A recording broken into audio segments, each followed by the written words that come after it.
Hey guys, it's me. तो कैसे आप लोग? मैं बहुत अच्छी हूँ।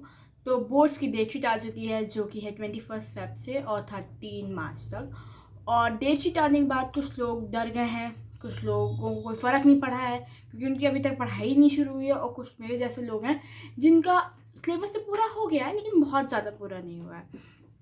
तो मेरा जो पिछला वीडियो था जिसमें 3 मंथ की प्लानिंग बताई थी अपनी, तो उसमें बहुत अच्छा रिस्पॉन्स आया था। और उसमें मैं आज अपना यूट्यूब पे चेक कर रही थी तो उस पर कमेंट पड़ा था कि डेटशीट आ चुकी है और 2 मंथ का आपका क्या प्लान है। So let me tell you that. तो मेरा प्लान कुछ इस प्रकार है। Let me tell you. तो मैथ्स से शुरू करते हैं, ठीक है? रुक जाओ। उससे शुरू करने से पहले आपको बात बता दूँ। बोर्ड्स, मुझे जो लगता है, मुझे एक्सपीरियंस तो है नहीं, तो बोर्ड्स जो है उसमें आपको टेंशन नहीं लेनी है। स्कूल वाले हवा बना के रखे हुए हैं, बोर्ड्स ये हो जाएगा, ये हो जाएगा, फलाना ढमकाना। नहीं, इतना स्ट्रेस मत लो। ब्रीथ इन ब्रीथ आउट, नॉर्मली जाओ पेपर देने, नॉर्मल पेपर दो। और पेपर आपके इस समय प्री बोर्ड्स बहुत सारे स्कूल्स में चल रहे हैं, मेरे हो चुके हैं। और मेरा प्री बोर्ड में आज 72%, which is not good but which is not bad also. ठीक है, ठीक ठीक परसेंट थे, बहुत ज़्यादा ख़राब नहीं थी लेकिन बहुत ज़्यादा अच्छी भी नहीं थी। मेरा एक्सपेक्टेशन था 65+। मेरी एक्सपेक्टेशन से ज़्यादा ही खरे उतरे थे, लेकिन हाँ ठीक है। तो मेरे परसेंटेज ज़्यादा हुए थे हिंदी, इंग्लिश और एसएसटी की वजह से, जो मैं अपना बताऊँ। और साइंस और मैथ मेरा बहुत लो था, तो मेरा ये 72% के लमसम बना था। तो लोगों को लगता है कि बोर्ड्स हैं और बहुत ज़्यादा हुआ बन जाता है, और जब आप पेपर देने जाते हो तो उस नर्वसनेस से आप पेपर नहीं दे पाते हो। तो मैं अपना बताऊँ, मैंने तो अभी प्री बोर्ड दिया है। प्री बोर्ड के टाइम तो मेरा पहला प्री बोर्ड था, उसके 2 दिन पहले तक मैंने बहुत पढ़ाई करी। और उससे एक दिन पहले मैंने मॉर्निंग में पढ़ाई नहीं करी। मैं बहुत ज़्यादा रिलैक्स रहती हूँ। शाम के टाइम पूरा जितना आना था, मेरा पहला था साइंस का। शाम के टाइम पे बैठ के मैंने रात में 2:30-3 बजे तक पूरा रिवीजन मारा बुक का। पूरा रिवीजन मार के मैं नेक्स्ट डे मॉर्निंग पेपर देने गई थी, ठीक है? तो इस तरीके से जाओ ना, इतना हवा बनाने की क्या ज़रूरत है? आप खुद डर जाओगे ना, आपको क्यों डरना है? क्यों डरना है, क्या ज़रूरत है? जैसे मेरी जो क्लासमेट है या मेरी सीट पार्टनर है, उसका मैथ का पेपर नहीं अच्छा गया। क्यों? क्योंकि वो नर्वस हो गई थी। और आपको नर्वस नहीं होना। आपको पेपर मिले, पहले सोच लो बहुत अच्छा जाएगा, बहुत अच्छा जाएगा, मैं सब कर लूँगी। आप पेपर खोलोगे तो आपका माइंड ब्लैंक हो जाता है। ऐसा मेरे साथ हुआ था मैथ के पेपर में। लेकिन उसके जब आप सॉल्व करना स्टार्ट करोगे, देखो आपको मेरे स्कूल में तो 15 मिनट्स मिलता है रीड करने का। उस 15 मिनट्स में से ज़्यादा मैं टाइम रीड करने में लगाती हूँ। टीचर क्या भी देते हैं, लिख लो बेटा, लिख क्यों नहीं रही हो?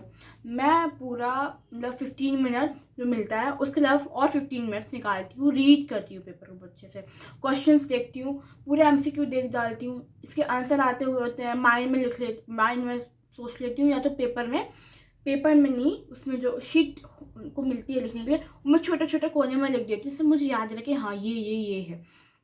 और अगर लॉन्ग क्वेश्चन है तो हाँ अच्छा ये वाला तो बुक का यही तो आ जाएगा। इस तरीके से थोड़ा सा सोच के करो। ये नहीं पेपर मिला, ये भी नहीं आ रहा, ये भी नहीं आ रहा, ये भी नहीं आ रहा, क्या करें? और 15 मिनट आपके इसी में बर्बाद हो गया और आगे के 3 घंटे आपका इसी तरह गुड़ गोबर हो जाता है, सच में। जो मुझे लगता है, अब आपका क्या है मुझे ये नहीं पता, लेकिन मुझे जो लगता है वो मैं बता रही हूँ। और लोगों ने बहुत हवा बनाया हुआ है, सच में। बोर्ड्स है, नॉर्मल एग्ज़ाम, आपने इतने एग्ज़ाम दिए हैं, 9 साल आप एग्ज़ाम दे के आ रहे हैं, तो एक और एग्ज़ाम देना है। बस आपको स्कूल की जगह बाहर जाना है और ये समझ लो कि आप स्कूल की टीचर कॉपी चेक कर रहे हैं। उसमें क्या इतना सोचना है? ठीक है, ये था मेरी तरफ से थोड़ा सा ज्ञान, जो कि मैंने बांटा भी है अपनी क्लास में कई लोगों को, कि हवा मत बनाओ, सब हो जाएगा, हौले हौले से सब हो जाएगा। 2 महीना बचा है, अगर आप अभी मन लगा के पढ़ना शुरू कर देते हो, और बहुत ज़्यादा नहीं, 3 से 4 घंटा अगर आप डेली का पढ़ रहे हो, बोर्ड्स आने वाले हैं इसकी वजह से, तो आपका मैं कोई एक्सपेक्ट, जितना आप पढ़ोगे उतने नंबर आएंगे। तो कम से कम आपकी जो परसेंटेज आने वाली है या वो प्री बोर्ड्स में आई है, उससे 10% ज़्यादा ही आएगी, कम नहीं आएगी ना। तो यही मेरा कहना है कि आप पढ़ो, टेंशन मत लो। 2 घंटा पढ़ो, 3 घंटा पढ़ो, 1 घंटा पढ़ो। 1 घंटा पढ़ने का टाइम वैसे नहीं है, आपको हर सब्जेक्ट को 1 घंटा देना चाहिए। साइंस, मैथ और क्या कहते हैं, सोशल साइंस, 3 घंटे तो देना चाहिए, 3 घंटा आपको डेली स्टडी का देना ही चाहिए। मैं बताऊँ तो मेरा स्टडी का हो जाता है ट्यूशन इंक्लूड करके 4.5 या 4 घंटे मैं पढ़ लेती हूँ। मैं पढ़ती पूरे दिन नहीं मिलती हूँ, मतलब कि मैं स्कूल से आने के बाद फ़ोन देख लेती हूँ। 1 घंटा फ़ोन मेरा है, कोई फ़ोन नहीं लेता। 1 घंटा मैं बहुत फ़ोन देखती हूँ, उसके बाद मैं फ़ोन नहीं लेती हूँ। तब मुझे बहुत काम होता है, मुझे रात में फ़ोन मिल जाता है, तो कोई टॉपिक नहीं आया तो लैपटॉप है, मैं लैपटॉप पे देख लेती हूँ। नहीं है तो फिर मम्मी से ले लिया, जल्दी से जाके देख लिया। फ़ोन मत लो, अब अपने आप पढ़ने लग जाओगे। और अगर आपको गोल अचीव करना है तो आप पढ़ोगे ही ना। चलो बहुत ज्ञान हो गया, अब थोड़ा और आगे बढ़ते हैं। तो मैं अपने मैथ की बात करूँ, मैथ मेरा कंप्लीट हो गया है, ठीक है। मुझे क्या नहीं आता है, ऐसा नहीं बचा कुछ, मुझे आता है, टचवुड। और जो आपको इस समय सैम्पल पेपर लगाना चाहिए। अगर आपका मैथ हो गया है एनसीईआरटी, जैसे मेरा बेसिक मैथ्स है तो मेरा एनसीईआरटी कंप्लीट हो चुका है। और कुछ चीज़ें जो मुझे कठिन लगती हैं, जैसे कि ट्रिग्नोमेट्री, और थोड़ा सा अजीब लगेगा लेकिन प्रोबेबिलिटी मुझे थोड़ी सी डिफ़िकल्ट अजीब लगती है क्योंकि मुझे समझ में नहीं आती है।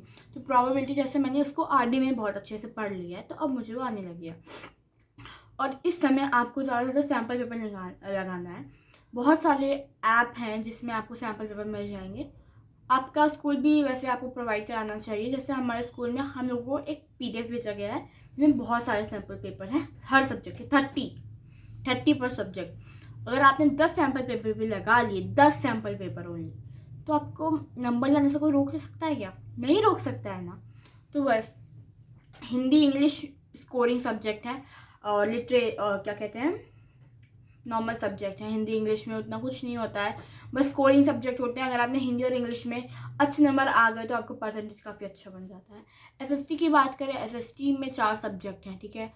और हम लोगों को ऐसे में बोलो 3 ही दिन मिल रहा है 4 सब्जेक्ट करने के लिए। और अगर पेपर देने के आने के बाद हम लोग शुरू कर देते हैं तो 4 दिन में हमको 4 सब्जेक्ट कम्प्लीट करने हैं। तो एसएसटी भी बहुत बड़ा नहीं है। हाँ, मैं बोलूँगी हिस्ट्री है, लेकिन हिस्ट्री का जो फर्स्ट और सेकंड चैप्टर है खाली वही मेरे हिसाब से ज़्यादा हुआ है। ये सेकंड चैप्टर अगर आपने पढ़ लिया मन लगा के, यूट्यूब पे पढ़ लो, स्कूल में टीचर से कंसल्ट कर लो, कोचिंग या ट्यूशन पढ़ते तो उनसे पढ़ लो, और खुद पढ़ लो, अच्छे से आ जाएगा जो नहीं आता है। और साइंस में यार, साइंस मेरी भी वीक है, सच बताऊँ तो बहुत अच्छी नहीं है मेरी साइंस।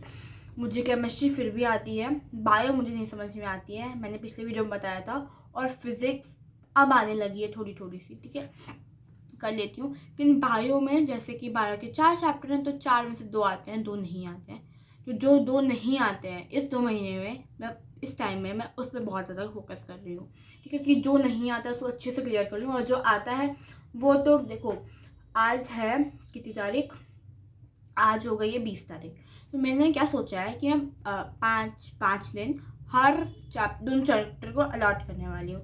5 दिन इसके लिए कंट्रोल एंड कोऑर्डिनेशन है, और 5 दिन इसके लिए है, क्या कहते हैं, रिप्रोडक्शन के लिए, ठीक है। दोनों पे डिवाइड कर लिया है।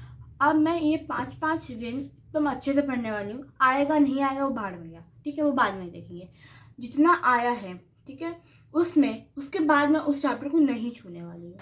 तब मैं रिवीजन का टाइम करूँगी, तब मैं उसको पढ़ूँगी, वरना मैं नहीं पढ़ूँगी, ठीक है।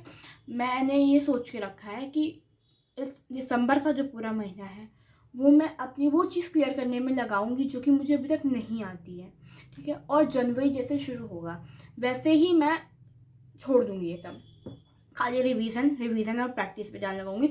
जो आता है उसको बहुत अच्छे से करना है ना, क्योंकि एक चैप्टर से हमारा बढ़ रहा है 8 नंबर, उसके लिए हम लोग बचे हुए 72 नंबर तो नहीं छोड़ रहे हैं ना, सही बात है। तो वही मैं कह रही हूँ कि पढ़ो, अच्छे से पढ़ो, मैं भी पढ़ रही हूँ, आप तो भी पढ़ो। और कोई डाउट हो या कुछ किसी चीज़ के लिए वीडियो चाहते हो तो कमेंट कर देना, टाइम मिलेगा तो पक्का बना दूँगी। और हाँ, और अगर आपको स्कूल ना जाना हो तो जैसे स्कूल में कुछ नहीं हो रहा है, वैसे मेरे स्कूल में भी कुछ नहीं हो रहा है, खाली रिवीजन चलता है, और रिवीजन चलता है भी चलता है ना, नहीं चलता है, we have to study there, है ना। तो हम लोग वहाँ पे जाके खुद पढ़ते हैं क्योंकि टीचर हमें नहीं पढ़ा रहा होता है। तो आप चाहो तो आप घर में भी रह के काम कर सकते हो, जितना आपका जाने आने का टाइम लगता है वो बच जाएगा। जैसे मैं प्रेफर करूँगी आप स्कूल जाओ, ठीक है, कुछ ना कुछ नया पढ़ने को वहाँ मिलता है। और अगर जैसे मेरा विंटर वेकेशन होने वाली है, इसकी वजह से मैं स्कूल जा रही हूँ, वरना मैं स्कूल बीच में भी 2-3 दिन स्किप कर सकती हूँ, चाहती तो कर देती, लेकिन मेरी विंटर वेकेशन अभी परसों से शुरू हो जाएगी, तो फिर 20 दिन के लिए मैं घर में ही हूँ, तो 20 दिन एकदम लग के पढ़ाई करनी है। तो हाँ, अगर आपको स्कूल में नहीं चल रहा है तो हफ्ते में आप एक छुट्टी तो ले ही सकते हो, बस पढ़ाई करो घर में रह के, और क्या ही करना है। और हाँ, ठंडी है, रज़ाई से दूर रहो। करंटली जब आप पढ़ रहे हो तो बेड पे मत पढ़ो, प्लीज़ मत पढ़ो, प्लीज़। ये कल मैंने एक्सपीरियंस किया, मैं आपको बताऊँ। कल मैं रात के टाइम, मैं डिनर नहीं करती रात में ना, तो डिनर मैं बहुत कम करती हूँ। तो मैं रात के time I was doing history का चैप्टर नंबर लास्ट, ठीक है, मैं उसका नोट्स बना रही थी, और मैं बैठी होंगी 20 मिनट, उसके बाद आई वॉज लाइक पैर एकदम ठंडे से हो गए थे, तो मैंने कहा बेड पे चलते हैं। बेड पे जाके मैंने 10 मिनट पढ़ा होगा, उसके बाद कॉपी रखी, लाइट ऑफ करी, उठ के जल्दी से लेट गई, और सीधा मेरी मॉर्निंग में 5 बजे आँख खुली है। तो ये होता है यार, कल मैं 9:30 बजे सो गई थी। ये कोई टाइम है वाला सोने का? नहीं है ना। तो that's why don't go on bed, stay on table and stay over there. So hope you like the video. If you did, don't forget to like the video and subscribe to my channel. Bye.